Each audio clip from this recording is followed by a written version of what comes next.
Today, it's time to get schooled. And speaking of today, did you know that on this day, April 11th, 1951, General Douglas MacArthur was relieved of his duties by President Harry S. Truman?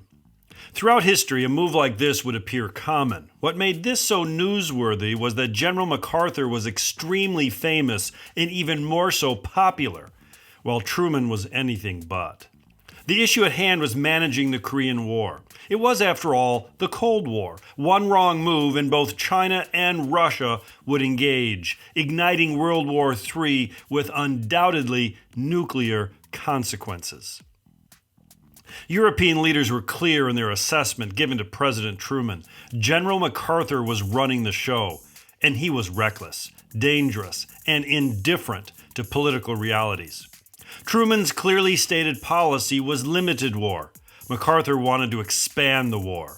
The insubordination was obvious, but so too was the danger of relieving such a popular war hero. Truman saw little choice but to do the necessary and right thing. After the fact, Truman was to have said, "I fired him because he wouldn't respect the authority of the president.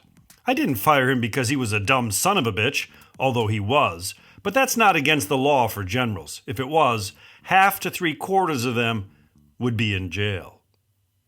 What seems to be the powerful lesson of this little tale is that cancel culture is nothing new. We should have zero tolerance for certain ideas.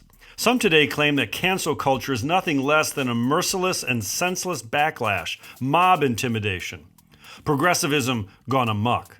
But let's face it, America was built by a cancel culture. We first canceled Great Britain through boycotts and other overt acts which held our mother country accountable for its ill deeds.